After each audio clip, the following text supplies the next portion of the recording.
আসসালামু আলাইকুম, শুভ সকাল। সবাইকে স্বাগত জানাচ্ছি আমার দেশ লিড নিউজে। সঙ্গে আছি আমি মাহবুবুর রহমান ইমন। আমাদের আজকের লিড নিউজের শিরোনাম, বিআরটি প্রকল্প এখন গলার কাটা। আজকের লিড নিউজটি লিখেছেন এম এ নোমান ও মাহমুদুল হাসান আশিক। চলুন দর্শক, লিড নিউজটির বিস্তারিত জেনে নেওয়া যাক। সরকারের জন্য এখন গলার কাটা হয়ে দাঁড়িয়েছে গাজীপুর এয়ারপোর্ট বাস র্যাপিড ট্রানজিট বিআরটি প্রকল্পটি। ভুল পরিকল্পনায় বারবার হোঁচট খেয়ে অকার্যকর প্রকল্পের তকমা নিয়ে শ্রাদ্ধ হয়েছে বরাদ্দের পুরো 4,000 কোটি টাকা। ত্রুটিপূর্ণ নকশা আর ক্ষমতাচ্যুত প্রধানমন্ত্রী শেখ হাসিনার ইগোর কারণে এ মেগা প্রকল্প এখন জন দুর্ভোগের কারণ হয়ে দাঁড়িয়েছে। 2013 সালে নির্বাচনী চমক হিসেবে ভিত্তি স্থাপনের পর দীর্ঘ এক যুগ কচ্ছপ গতিতে কাজ করতে গিয়ে জনভোগান্তি চরমে পৌঁছেছে। অসতর্কতায় প্রাণহানির ঘটনাও ঘটে একাধিকবার। মাত্র 35 মিনিটে গাজীপুর থেকে এয়ারপোর্ট এমন স্লোগান দিয়ে প্রকল্পটি নেওয়া হলেও বাস্তবে যানজট থেকে মুক্তি মেলেনি এ রুটে চলাচলকারীদের। কিছু অংশে জটের দ্বিতলকরণ হয়েছে মাত্র। সংশ্লিষ্ট বিশেষজ্ঞ এবং সড়ক পরিবহন ও সেতু মন্ত্রণালয়ের ঊর্ধ্বতন কর্মকর্তাদের মতে প্রকল্পটি কাটা হয়ে সরকারের গলায় এমনভাবে বিঁধেছে যা বের করা যাচ্ছে না, গেলাও যাচ্ছে না। এই প্রকল্পটি নেওয়া হয় greater Dhaka sustainable urban transport project এর আওতায়। একে বিগত সরকারের লুটপাটের প্রকল্প হিসেবে দেখছেন সড়ক ও মহাসড়ক বিশেষজ্ঞ সহ সাবেক ও বর্তমান শীর্ষ পর্যায়ের কর্মকর্তারা। এ অর্থের অপচয় ও লুটপাটের সঙ্গে জড়িতদের চিহ্নিত করতে কাজ করছে একটি বিশেষজ্ঞ টিম। 4,000 কোটি টাকা ব্যয় করার পর এ প্রকল্পের পরিকল্পনায় দুর্বলতা ও ভুল নকশার কথা প্রকাশ পাওয়ায় ইতোমধ্যেই খরচ ও মেয়াদ বাড়ানোর প্রস্তাব বাতিল করেছে জাতীয় অর্থনৈতিক পরিষদের নির্বাহী কমিটি একনেক। অন্যদিকে প্রকল্পের সঙ্গে যুক্ত পরামর্শক ও কর্মকর্তাদের দাবি, এ প্রকল্পের নকশায় ত্রুটি থাকলেও সেটা সমাধানযোগ্য। এ প্রকল্পে কাজ পুরোপুরিভাবে শেষ হলে জনগণের চলাচলের জন্য খুবই উপযোগী হবে। অন্যদিকে অর্থ লুটপাটকারী ও ভুল নকশাকারদের শাস্তির আওতায় আনার সুপারিশ ছিল অন্তর্বর্তী সরকারের। সেতু মন্ত্রণালয়ের সূত্র জানিয়েছে, ক্ষমতাচ্যুত প্রধানমন্ত্রী শেখ হাসিনার বিশেষ আগ্রহে 2012 সালে সড়ক ও জনপথ অধিদপ্তর 20.5 কিলোমিটার দীর্ঘ এ প্রকল্পটি হাতে নিয়েছিল।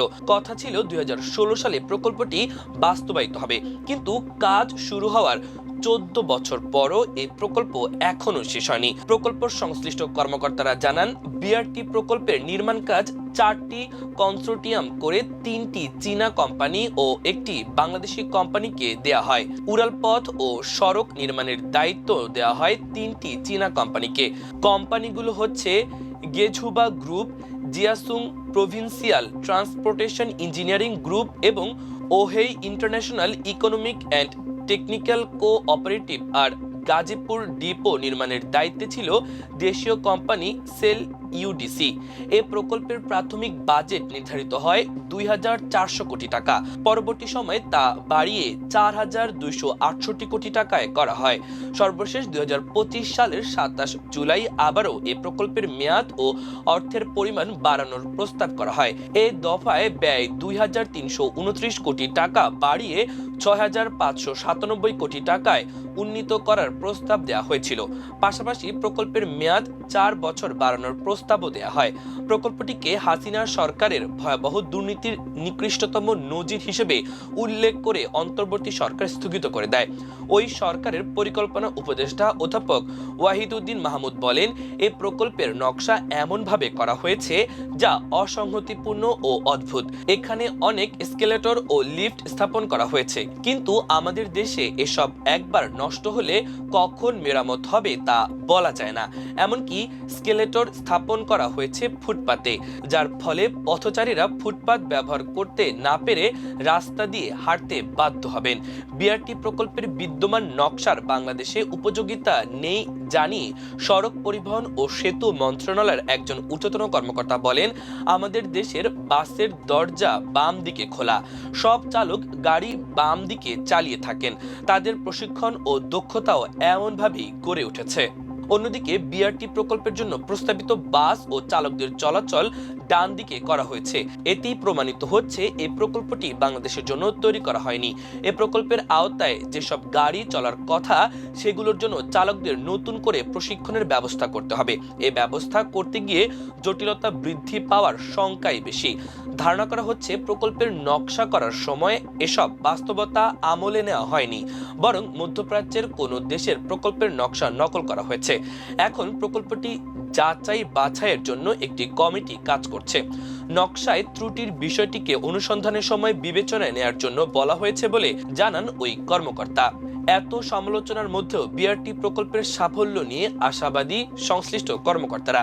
প্রকল্পের আন্তর্জাতিক টিম লিডার ডক্টর মাহবুবুল বারীর কথা মতে বিআরটি প্রকল্পের মেট্রোর চেয়ে বেশি মানুষ কম সময়ে যাতায়াত করতে পারবে। প্রকল্প বাস্তবায়নের সময় কয়েকটি অবকাঠামোগত সমস্যাও সামনে আসে। বিশেষ করে ড্রেনেজ ব্যবস্থা নিয়ে শুরুতেই সমালোচনা ছিল। ত্রুটি সম্পর্কে বলতে গিয়ে ডক্টর বারী বলেন, ড্রেনেজের একটা সমস্যা ছিল, তবে এখন ম্যাসিভ ড্রেনেজ লাইন করা হয়েছে। ফুটপাতের ক্ষেত্রেও কিছু জায়গায় জমি অধিগ্রহণ করতে হবে। প্রকল্পের সবচেয়ে বড় বিতর্ক তৈরি হয়েছে বাস কেনার টেন্ডার প্রক্রিয়া নিয়ে। ডক্টর বারীর দাবি, প্রথমে 130টি ডিজেল চালিত বাস কেনার জন্য একটি আন্তর্জাতিক টেন্ডার আহ্বান করা হয়। সেই প্রক্রিয়ায় প্রায় $17 মিলিয়ন একটি প্রতিষ্ঠানের প্রস্তাব গ্রহণযোগ্য ছিল। সবকিছু ঠিকঠাক ছিল, কিন্তু ওবায়দুল কাদের ও মন্ত্রণালয়ের একটি চক্র এখান থেকে অর্থ না পাওয়ায় তারা একই দেশ থেকে 6টি কোম্পানি অংশ নেওয়ার অজুহাত দেখিয়ে টেন্ডার বাতিল করে। দ্বিতীয় টেন্ডারে বাসের মোট দাম বেড়ে প্রায় $29 মিলিয়ন পৌঁছায়। এতে প্রতিটি বাসের দাম প্রায় $1 কোটি পর্যন্ত বেশি পড়ে বলে অভিযোগ করেন ডক্টর বারী। বিষয়টি নিয়ে তিনি দুদকে বিস্তারিত জানিয়েছেন বলেও জানান। নির্মাণ কাজও নকশা পরিবর্তনের মাধ্যমে আর্থিক সুবিধা নেওয়ার অভিযোগ রয়েছে। প্রকল্পের মূল নকশায় এলিভেটেড অংশে বক্স গার্ডার ব্যবহারের কথা থাকলেও পরে তা পরিবর্তন করে ট্রি গার্ডার বা আই গার্ডার ব্যবহার করা হয়। কেউ প্রতিবাদ করলে তাকে সরিয়ে দেওয়া হয় দায়িত্ব থেকে। ডক্টর বারীর মতে বক্স গার্ডার কাঠামোগতভাবে আরো নান্দনিক ও উন্নত মানের হলেও তা ব্যয়বহুল। এই ব্যয়বহুল গার্ডার দেওয়ার কথা থাকলেও নকশা পরিবর্তন করে মোটা অঙ্কের অর্থ হাতিয়ে নেয় মন্ত্রণালয়ের চক্রটি। সম্প্রতি প্রকল্প এলাকায় একাধিকবার গিয়ে দেখা যায় হযরত শাহজালাল আন্তর্জাতিক বিমানবন্দরের সামনে থেকে গাজীপুর পর্যন্ত মহাসড়কে এখন সব ধরনের যান চলাচল করছে। বিভিন্ন স্থানে গাড়ি, লেগুনা ও অটোরিকশার জটলা লেগে থাকে। অফিস খোলার দিনে কোথাও কোথাও জ্যামে পড়ে ঘন্টার পর ঘন্টা বসে থাকতে হয়। 8 থেকে 10 বছর আগে এটি ছিল অত্যন্ত মসৃণ একটি সড়ক। এখন কোথাও উঁচু, কোথাও নিচু, খোঁড়াখুঁড়ি, দুর্ঘটনা সহ টানা দুর্ভোগের পর 2024 সালের ডিসেম্বরে বিআরটি প্রকল্পের কার্যক্রম স্থগিত করে এটি সাধারণ পরিবহন যাতায়াতের জন্য খুলে দেওয়া হয়। এখন এটি সাধারণ সড়ক হিসেবে ব্যবহৃত হচ্ছে বলে জানান বিআরটি প্রকল্পের পরিচালক সহ ঊর্ধ্বতন কর্মকর্তারা। তারা বলেন, এটি বাস্তবায়নের দায়িত্বে রয়েছে সড়ক পরিবহন ও মহাসড়ক বিভাগ। প্রকল্প বাস্তবায়ন শেষ হলেই আমাদের শুধু একটি পরিচালনার দায়িত্ব পালন করার কথা। এখন প্রকল্পের কার্যক্রম চলমান নেই। আপাতত সাধারণ সড়ক হিসেবেই এটি এখন ব্যবহৃত হচ্ছে। সাধারণ সড়ক হিসেবে ব্যবহারের ফলে 4000 কোটি টাকা খরচের দায় কে নেবে? এমন প্রশ্ন ছিল সরকারের সংশ্লিষ্ট দপ্তর ও কর্মকর্তাদের কাছে। তবে এ প্রশ্নের জবাব কেউ দিতে পারেননি।